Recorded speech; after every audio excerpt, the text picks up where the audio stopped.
Hi there, today I'm going to show you how to change the language on an Epson Stylus SX425W.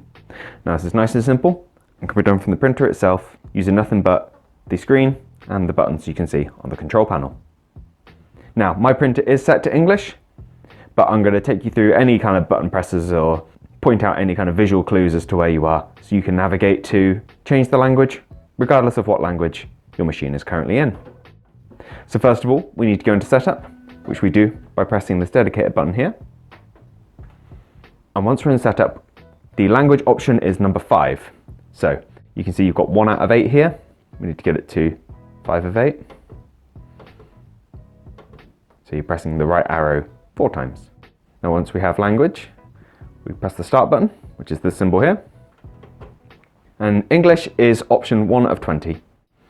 So using the left and right arrows, you can navigate from whatever language you're in to whatever the desired language is.